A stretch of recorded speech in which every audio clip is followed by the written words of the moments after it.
Gracias y paz, hermanos. Vamos a comenzar nuestra escuela bíblica de esta mañana. Vamos a ir a Éxodo 12:29. Me dicen cómo.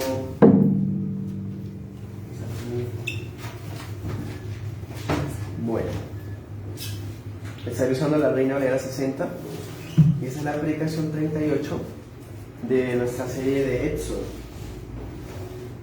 Y vamos a titularla así, sencillamente, la última plaga y la salida de Egipto. Este pasaje que vamos a leer hoy es el clímax del libro. Es la razón de ser por la que Éxodo se llama Éxodo. Entonces es muy importante. Vamos a leerlo desde el 29 hasta el 42. Bueno, dice: Y aconteció que a la medianoche Jehová hirió a todo primogénito en la tierra de Egipto, desde el primogénito de Faraón, que se sentaba sobre su trono, hasta el primogénito del cautivo que estaba en la cárcel, y todo primogénito de los animales. Y se levantó aquella noche Faraón, él y todos sus siervos, y todos los egipcios, y hubo un gran clamor en Egipto, porque no había casa donde no hubiese un muerto. E hizo llamar a Moisés y a Aarón de noche, y les dijo: salgan del medio de mi pueblo, ustedes y los hijos de Israel, y vayan y sirvan a Jehová como han dicho. Tomen también entre ustedes sus ovejas y sus vacas, como han dicho, y váyanse, y bendíganme también a mí. Y los egipcios apremiaban al pueblo, dándose prisa para echarlos de la tierra, porque decían: todos somos muertos. 34. Y llevó el pueblo su masa antes que se leudase, sus masas envueltas en sus sábanas, sobre sus hombros. E hicieron los hijos de Israel conforme al mandamiento de Moisés, pidiendo de los egipcios alhajas de plata y de oro y vestidos.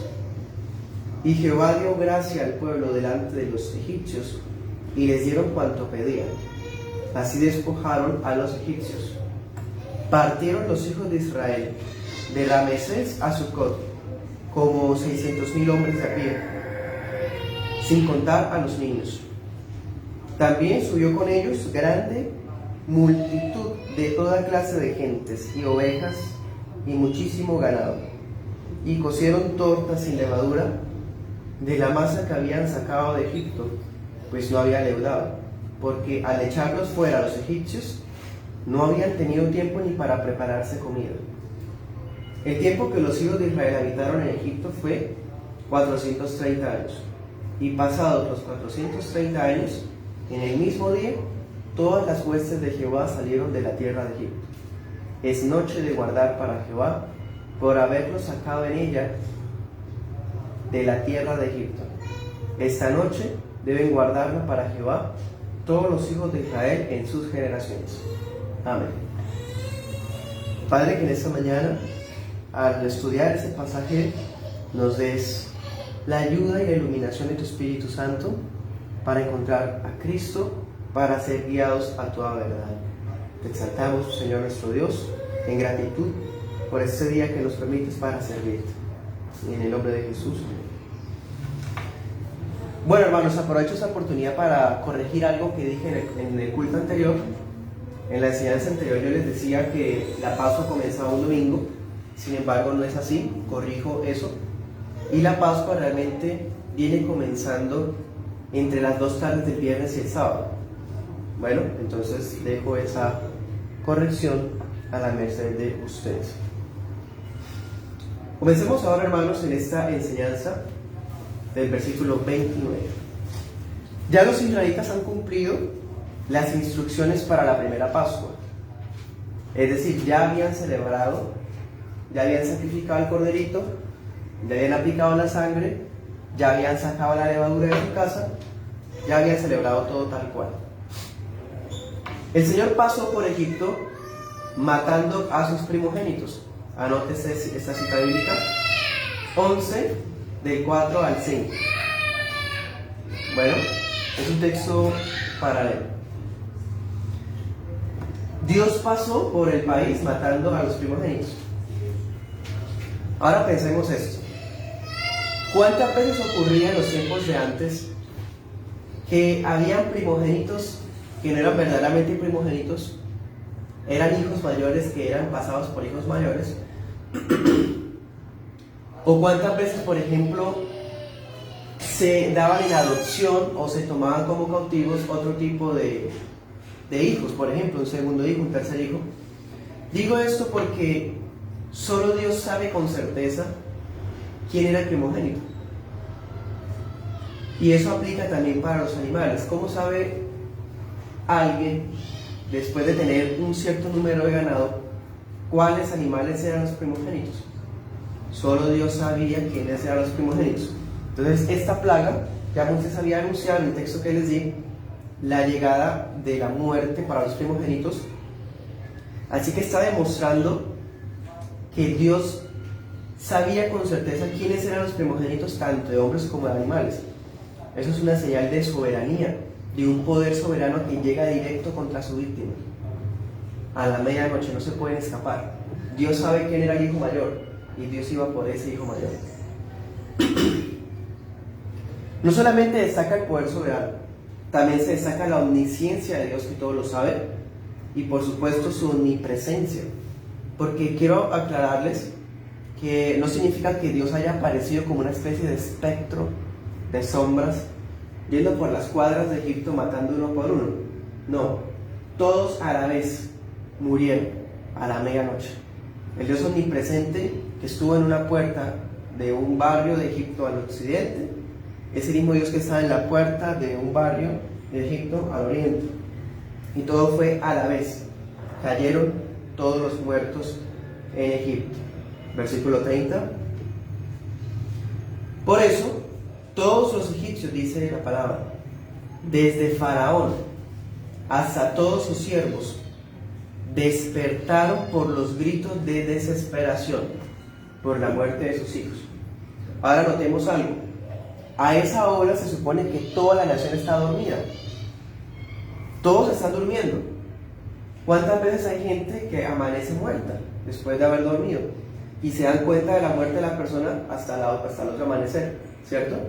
Pero aquí parece que Dios permite que los papás escuchen el agonizar de sus hijos que están muriendo, para que todos se levanten a ver cómo mueren sus hijos a esa hora. Dice en el pasaje: no hubo casa egipcia donde no hubiera un muerto. También eso nos muestra que Dios trató por igual a todos los enemigos de Israel, desde el rey que se arrogaba ascendencia divina hasta el hijo de un cautivo de guerra. Ninguno escapó. Y por otro lado, Dios les hizo sentir a los egipcios el mismo dolor que su pueblo una vez sintió cuando sus niños eran ahogados en el Nilo. Esa es la venganza de un Dios justo. Versículo 31. Anoten sus textos: Éxodo 6:1, 11:1 y 11:8. En esos pasajes se muestra que Moisés le había profetizado a Faraón esto que se cumple en este versículo 31. Faraón mandó funcionarios suyos para rogarle a Moisés y a Aarón que salieran de su tierra esa misma noche con su pueblo, todos. Ahí se incluían los niños, las cosas de ellos y todo, para que sirvieran al Señor. En el versículo 31 también notamos algo. Miren cómo Faraón habla: salí y serví. Triple énfasis que demuestra la urgencia del Faraón porque se vayan ya. Resulta que en el hebreo no existen los signos de exclamación. Entonces la manera de hacer énfasis a las ideas en hebreo es repetir. Entonces el hecho de que repita 3 veces el imperativo demuestra que Faraón estaba desesperado porque ya se fueran los israelitas. Efectivamente, en esta ocasión les dice que se lleven sus animales, y miren más encima, versículo 32, que lo bendigan. Es decir, el arrogante faraón fue destruido. Y ahora está concediendo todo lo que una vez negó. ¿Se acuerdan? Que ellos le decían, vamos a llevar a esos animales, ¿cómo? Vamos a llevar a esos niños, ¿cómo? Y les impedían. Esta vez no, váyanse con todo. Bien. Versículo 33.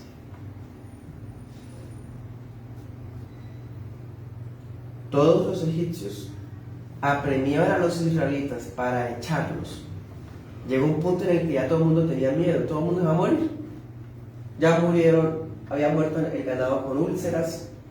¿Cuánta gente murió cuando los que dejaron a la intemperie que llovió granizo? ¿Cuántos murieron en esa ocasión? Y ahora mueren más personas. Miren que en todas las plagas anteriores Moisés había usado sus manos, había usado la vara como una forma de demostrar que Dios iba a actuar, pero en esta ocasión Moisés no hizo nada. Dios actuó solo y también, eso es muy importante, Dios actuó personalmente. ¿Sí?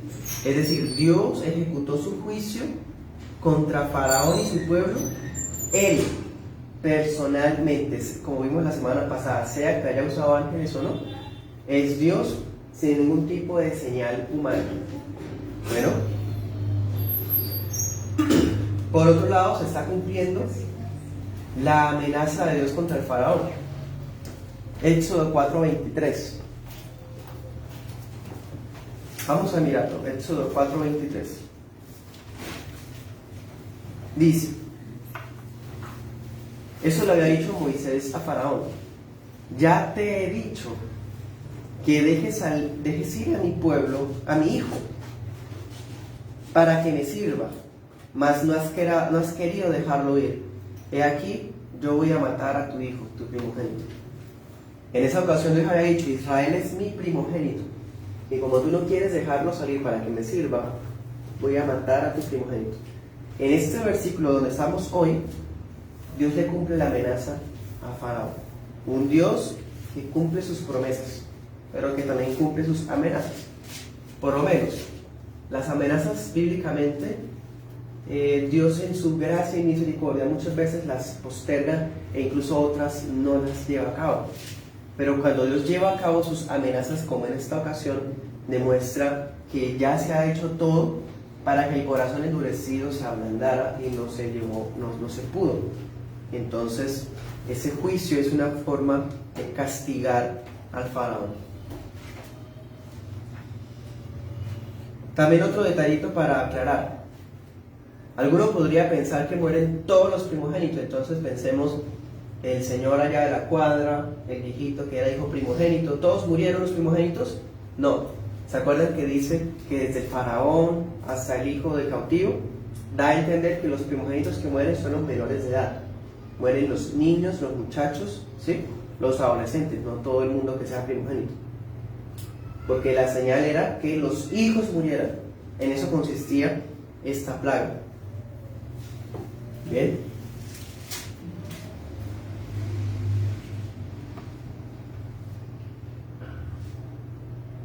Versículo 34. El pueblo había preparado masa envuelta en sábanas, digamos, harina, y no tenía levadura, no tenía ningún tipo de levadura. Versículo 35. Mientras tanto eran empujados por los egipcios. Y pues en ese momento, cuando los egipcios desesperados le dicen ya váyanse por favor, sí, váyanse de aquí, ya no queremos más muertos, los israelitas aprovechan la oportunidad para pedirles objetos de oro, de plata, vestidos, y podemos imaginar a los israelitas viendo piedras preciosas y pidiéndolas. Ellos no están actuando como ladrones aprovechados, no, realmente esto es justicia de Dios, porque están recibiendo el pago con intereses de todo lo que no les pagaron de su trabajo por 4 siglos. Entonces tienen ese derecho de exigir o de pedir, y de hecho podemos pensar que quedó saldada la deuda de egipcios con israelitas de todos los años que trabajaron. con todo eso que ellos tomaron. Verso 36, 12:36, Dios les dio gracia para que los egipcios les dieran cuanto pidieran. Eso da un espacio abierto para que se confirme lo que acabo de decir. Los israelitas no solo piden oro y plata. ¿Se acuerdan que cuando construyen el tabernáculo salen con piedras preciosas los príncipes, con ónice, carbunclo, telas finas? Sale de aquí, de todo esto. Por eso dice, los israelitas los despojaron, les quitaron toda la riqueza a los egipcios, los despojaron. Entonces miremos esto, hermanos, tan hermoso. La gracia de Dios hizo de estos pobres esclavos libertos, enriquecidos. Y así actúa la gracia de Dios. Nos llama en medio de nuestra pobreza, nuestra miserable condición, y nos llama a libertad y a ser los verdaderamente ricos. Bueno, verso 37. De esta forma partieron los israelitas desde Ramesés. ¿Por qué es importante Ramesés? En Génesis 47:11 nos dice que cuando Jacob descendió a Egipto con sus hijos, llegaron a Ramesés. Y Éxodo 1:11 nos dice que los israelitas habían edificado Ramesés para el faraón. Es decir, podemos pensar que esta ciudad era la principal concentración de israelitas en Egipto. Y van desde Ramesés hacia Sucot. Bueno, ese mismo versículo 37, vemos esto. Mientras los egipcios están sepultando a sus muertos, los israelitas salen victoriosos. Leamos Números 33:3.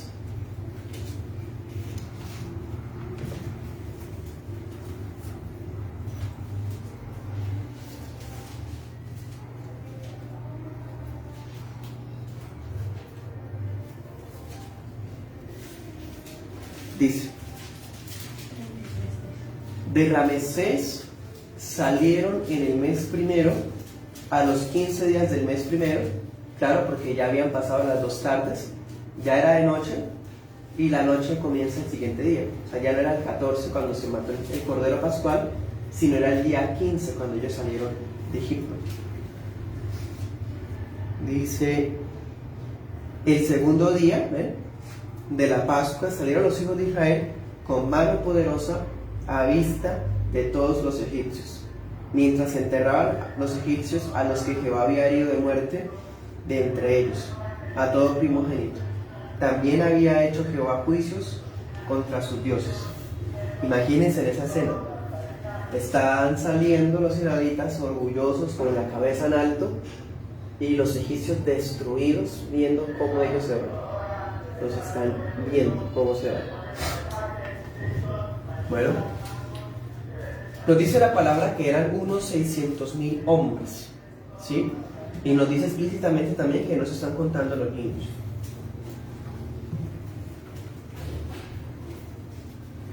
Bien, ese número es un número aproximado, porque en Éxodo 38:26 nos dice que eran de hecho mucho más de 600,000. También nos da a entender que eran mayores de 20 años, ¿sí?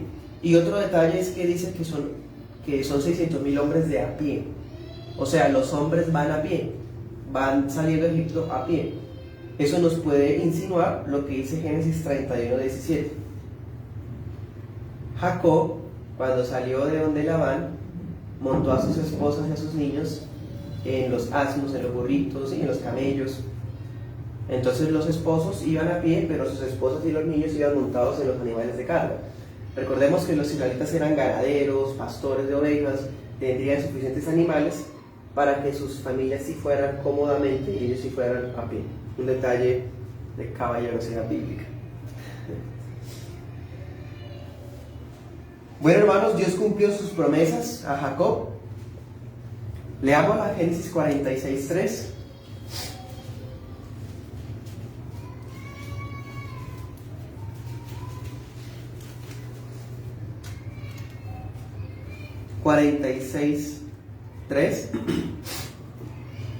Dice: yo soy Dios, el Dios de tu padre. No temas descender a Egipto, porque allí yo haré de ti una gran nación. Yo descenderé contigo a Egipto, y yo también te haré volver, y la mano de José cerrará tus ojos. Todo eso Dios se lo cumplió, hermanos. Qué maravilloso. José cerró los ojitos de él cuando murió, y los hijos de Jacob se multiplicaron en Egipto. Entonces entraron a Egipto 70 personas, y ahorita están saliendo más de 600,000, multiplicado por 2, porque pensemos que esos muchachos o hombres de 20 años para arriba ya están casados, entonces son 1.200.000, y pensemos que cada familia tuviera 2 hijos mínimo, entonces son 2.400.000 personas en aproximado. De 70, 2.400.000. Cumplió Dios sus promesas. Anote este texto paralelo. Éxodo 3:22 y Gálatas 3:16 al 18. Dios cumplió la promesa a Jacob y obviamente la de Abraham cuando le dijo: haré de ti una gran nación. Y ahora también la esclavitud ha terminado, por fin. Leamos Génesis 15:3. Por eso es importante haber estudiado Génesis primero, en orden, como debe ser. Génesis 15:3 dice: entonces Jehová dijo a Abraham: ten por cierto que tu descendencia morará en tierra ajena, y será esclava allí, y será oprimida 400 años. Mas también a la nación a la cual servirán yo la juzgaré, y después de esto saldrán con gran riqueza. Amén. Dios cumplió también todo lo que le dijo a Abraham. Así fue. Los israelitas fueron esclavos por 400 años, están redondeando, y salen con gran riqueza. Anote Hechos 7:6. Entonces podemos ver que en esa vigilia de la noche de Éxodo 12, más o menos año 1445 a.C., redondeando probablemente, salieron de su tierra, de la tierra de Egipto, donde ellos y sus papás habían sido criados. No se sabe con exactitud cuántas generaciones han pasado, pero son 430 años. Algunos comentaristas muestran 10 generaciones, otros muestran menos, pero como sea, hermanos, ellos ya están habituados a la cultura, costumbres, lengua, formas, culto, todo de los egipcios. Y ahora se dirigen hacia lo desconocido, una tierra que no conocen, nunca han viajado, nunca han salido de Ramsés, nunca han salido de Egipto. ¿Se acuerdan que al comienzo Moisés le decía al faraón que ellos iban a ir 3 días para orar a Jehová en un monte? De pronto los israelitas pensaban que ellos iban a ir y volver,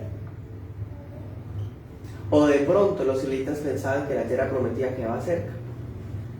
No se imaginaban muchas cosas, porque precisamente, hermanos, ellos salen de Egipto, salen de la esclavitud física, pero su corazón y su mente siguen esclavizados. Verso 38, volvamos al texto principal. Éxodo 12:38.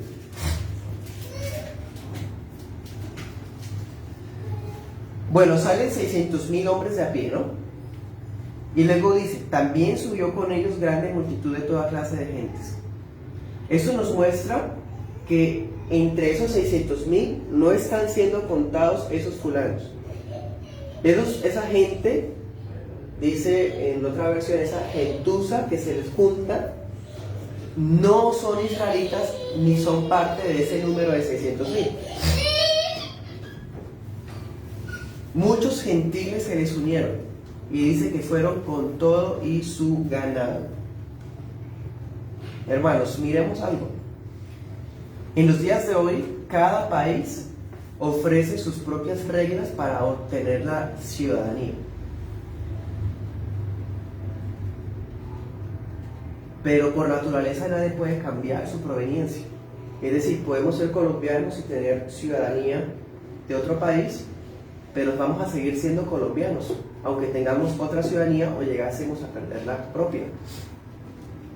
Estas personas no se están convirtiendo en israelitas por el hecho de emigrar con ellos, porque para ser parte del pueblo de Dios, ¿qué se requiere? La fe salvadora. Se requiere ser parte del pacto que Dios hizo con Abraham, y eso solo es a través de la fe. Verso 39. Los israelitas hicieron su comida, o bueno, por lo menos habían hecho su masa, no habían alcanzado a listar otra cosa. Eso significa que su primera comida después que salieron de Egipto, después del éxodo, fue tortas sin levadura. Esa fue la primera comida de los israelitas. Verso 41, el mismo día que los hijos de Israel, verso 40, perdón, el mismo día, 40 y 41, que los hijos de Israel cumplieron 430 años de estar en Egipto, Yahvé los hizo salir. Esa noche en la que ellos están saliendo podría haber sido la misma noche que Jacob entró a Egipto. Verso 42 culmina la sección mostrando otra vez la conmemoración de la fiesta, ¿no? Los israelitas debían recordar esa noche de ahí en adelante. ¿Ven? Algunas aplicaciones, hermanos, ya para terminar. Primero, la gente del mundo no puede aprender los caminos de Dios a pesar de que haya juicio de Dios desatados contra ellos. ¿Cuántas veces Moisés le habló al faraón, le advirtió y no se arrepintieron? Ni siquiera los servidores. Eso nos recuerda algo que sigue ocurriendo y va a seguir ocurriendo. Apocalipsis 9:20.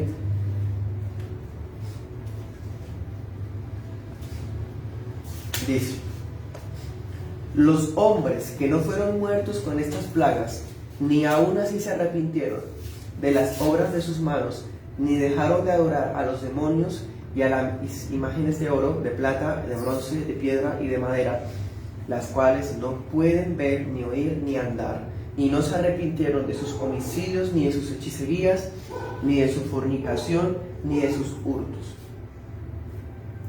Los golpes de la ira de Dios no alcanzan para convencer de pecado a los impíos. Ni siquiera por sus hijos los impíos están dispuestos a recapacitar de su condición espiritual. No pueden. Entonces solo la gracia soberana puede abrir la puerta al corazón del hombre para hacer de él pueblo redimido. Otra cosa, algo muy interesante, se nos ha insistido que son 4 siglos los que duraron los israelitas en Egipto. Se tardó 4 siglos para que Dios les levantara un libertador. Pues resulta que desde la opresión del imperio persa y el imperio griego en los egipcios, a los israelitas, pues en los días después de Nehemías, hasta Jesús hay 4 siglos. 4 siglos volvió a tardarse Dios para levantar al Salvador. Eso significa que este éxodo es un tipo de la liberación que Cristo cumple cuando los israelitas están bajo el yugo de Roma.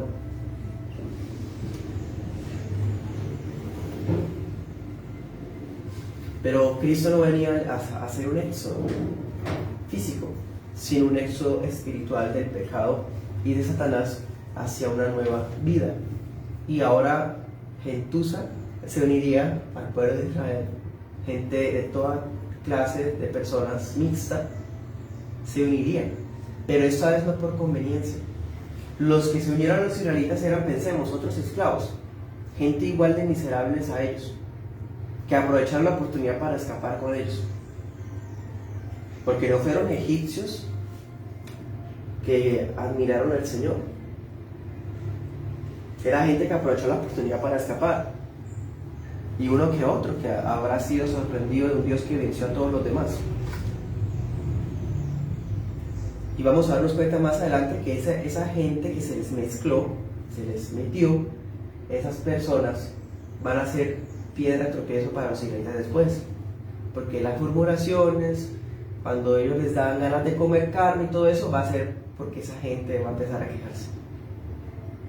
En cambio ahora, estas naciones que somos ustedes y yo, de lo mixto, de otro tipo de gente, cuando somos parte del pueblo de Israel somos diferentes, porque nosotros hemos sido adheridos a Israel con una fe genuina que nos identifica indudablemente con ellos.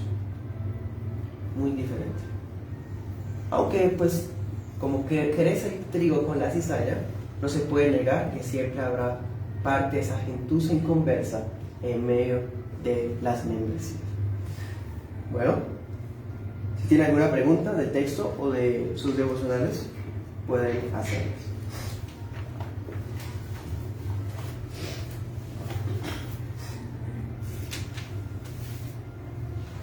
Pastor, ¿cuál es la razón principal de la tardanza de Dios después de 4 siglos mostrar su poder y pues vencer a este faraón? Bueno, por un lado, en Génesis 15, pregunta al hermano que cuál podría ser la razón para que Dios haya tardado 4 siglos en liberarlos. Por un lado, puede pensarse en Génesis 15 que Dios mismo había dado el número. Dios dijo primero, van a pasar 400 años siendo oprimidos. Entonces, por un lado, Dios está cumpliendo lo que desde antes Él había dicho. Dios dice las cosas que van a pasar antes de que ocurran, como decía Isaías, y luego lo comprobamos en Cristo. Y por otro lado, porque cuando uno mira el significado de los números en la Biblia, el número 4, o más bien el número 40, ha sido un símbolo como de tribulación, como de prueba, como de proceso, ¿sí? Podemos ver ese 40 en muchas ocasiones, 40 días por las tablas, 40 años en el desierto, 40 días de ayuno. Vamos a ver ese 40 muy repetido en ese sentido. Entonces 40, y en el número 100 para los israelitas es un número que se refiere a grandeza, como algo que abarca más cantidad.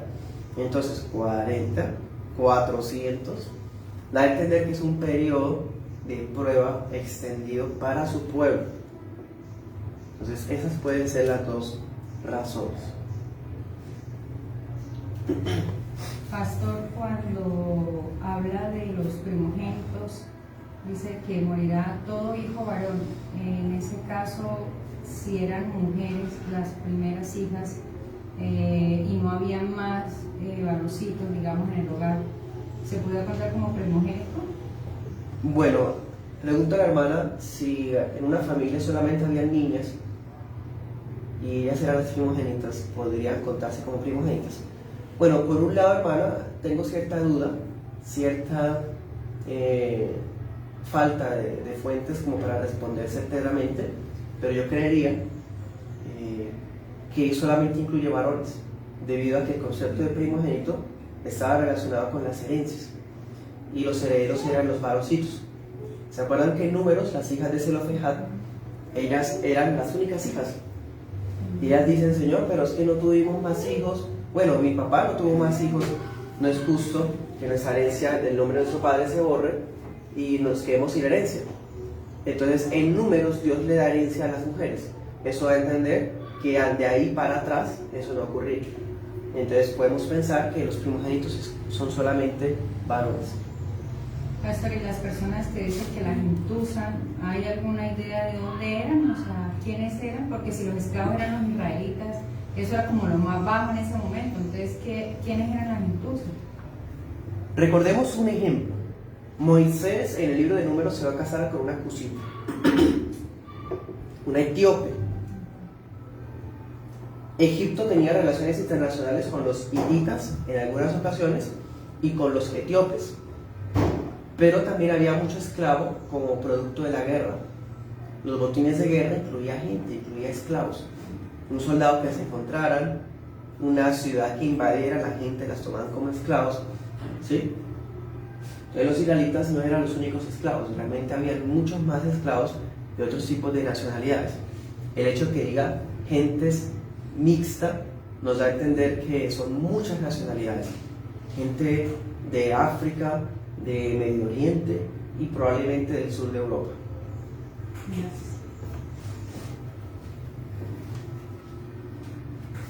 Pastor, yo tengo una pregunta de Apocalipsis 16, cuando dice: oí una gran voz que decía desde el templo a los 7 ángeles: y derramar sobre la tierra las 7 copas de ira de Dios. ¿Cuáles eran las 7 copas de la ira de Dios, pastor? Buena pregunta, hermano. La hermana pregunta algo de su devocional sobre el significado de las 7 copas de la ira en Apocalipsis 16:1. Hermana, en distintas ocasiones, por ejemplo, mirábamos en la predicación de Marcos cuando Cristo dijo a los hijos de Zebedeo: ¿ustedes serán capaces de tomar esa copa? ¿Se acuerdan? ¿Serán capaces de tomar la copa? Y ellos dicen: sí, podemos. Sí, ustedes beberán la copa. Esa copa, como vimos, es un símbolo, una forma de expresar juicio de Dios. Un juicio de Dios. Eso lo vemos en el libro de Salmos, en los profetas. Cristo mismo continúa hablando en esos términos. Y Apocalipsis, como él habla en términos del Antiguo Testamento, él aprovecha ese símbolo y nos está diciendo las copas de la ira de Dios. Por eso él lo dice explícito. Y a decir 7, está dando a entender que la ira de Dios contenida, perfecta, santa y justa, va a ser derramada sobre las naciones. O sea, no podemos ver que Dios tenga 7 copas allá en el trono y las esté regando en el mundo. Es una forma de decir que Dios ha reunido su ira, su paciencia ha llegado al límite y va a desbordar su ira contra las naciones. El 7 significa que Él va a desbordar la ira completa, la ira perfecta de Él, íntegramente.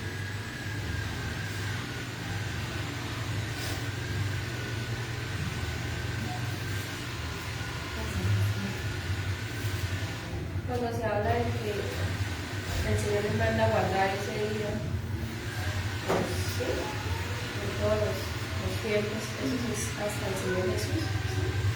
Y por eso también es que ahorita los danzantes guardan, que dicen que del viernes hasta el sábado, que es...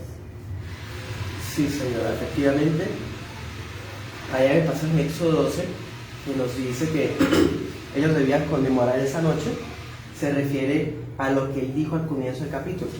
En el capítulo al comienzo vimos la Pascua y los panes sin levadura.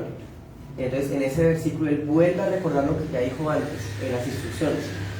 Está volviendo a insistir. Está como diciendo: y esa noche salimos de Egipto, fue así, así, así. Por eso es que celebramos lo que les dije anterior. Lo vamos a conmemorar por todas nuestras generaciones. Es como si Moisés estuviera diciendo eso. Esa noche que habla ahí es la noche de la Pascua, que fue la noche que Cristo celebró con los discípulos. Y por otro lado, ya en Cristo nosotros no necesitamos andar al pie de la letra con ese tipo de festividades, como los judaizantes insisten, cuando toman literal cosas como que de generación en generación, por perpetuidad, se va a tener que celebrar.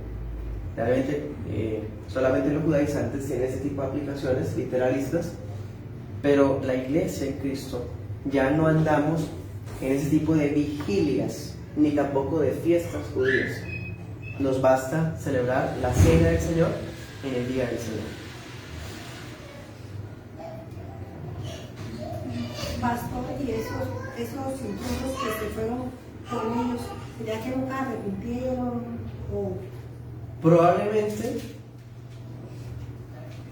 algunos de ellos se habrían arrepentido. Lo que sí podemos percibir es que toda esa generación que salió de Egipto murió. O sea, eran igual de incrédulos que los israelitas. La gente mixta que se mezcló con ellos o que iba con ellos no entraron a la tierra prometida, murieron con los israelitas. Como les decía ahorita, en Números 11:4 nos dice que esa gente que se mezcló fue la que empezó la murmuración ese día, el día de las codornices. Vamos a leer Números 11:4.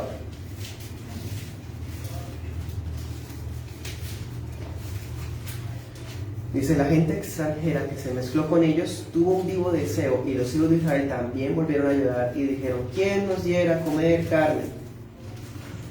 ¿Quiénes empezaron con todas esas quejas, como a contaminar a los israelitas, como a hacerlos sentir: ay, qué pobrecitos, no han comido carne? ¿Quiénes ocasionaron todas esas murmuraciones, esas quejas y todos esos escándalos? Esa gente. Entonces, seguramente Dios no va a pasar por alto eso, y trajo juicio también contra esa gente, haciendo que mueran con los israelitas en el desierto. Que se habrían convertido entre ellos, probablemente, pues Moisés se casa con una cusita, una que no es israelita. Moisés no se va a casar con una inconversa. Moisés va a casarse con una creyente. Caleb, algunas fuentes dicen que Caleb no era israelita. Entonces, sí habría gente de entre ellos que se haya convertido, aunque no hayan entrado a la tierra prometida. Además, recordemos que la gente que no fuera israelita fue utilizada por los israelitas como aguateros. Eran los que recogían la madera, el agua. ¿Sí? Bueno.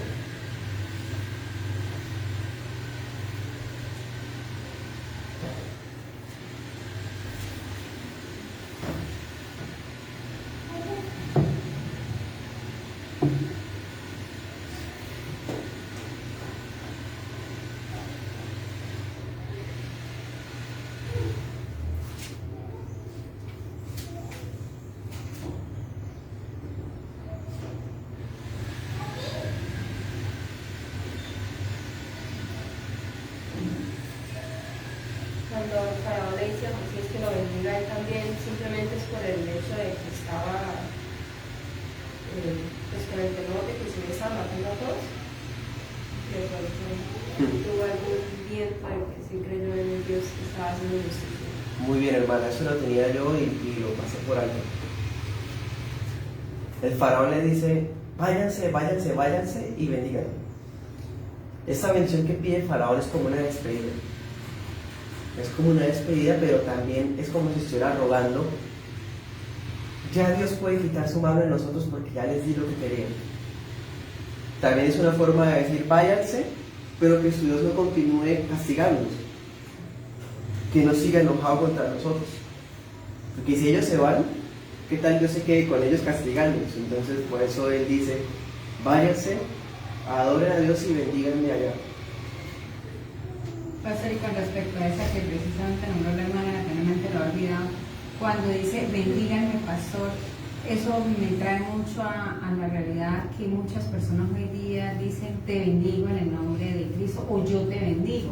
Entonces ahí él no está pidiendo una bendición directa a Dios, a que Dios me bendiga, sino le está diciendo es como al pueblo: bendíganme. O sea, ¿qué hay ahí como en esa relación de bendición? Dos cosas. Primero, Él le está hablando a Moisés y a Aarón, quienes han mostrado autoridad espiritual. Entonces Moisés y Aarón de cierta forma podían bendecir. Y por otro lado, la bendición no es tanto así como: deme su bendición, Moisés. Está diciéndole al pueblo que lo bendiga. Es una forma de decir: oren por mí. No ¿Sí? es como las personas hoy día que dicen: yo te bendigo. No es como el carismático que dice: te bendigo. Hola, hermano, te bendigo. No es en ese sentido. Bueno, hermanos, entonces hemos terminado esta parte. Les invito ahorita a las 10 de la mañana a participar con nosotros en el culto de oración. Gracias.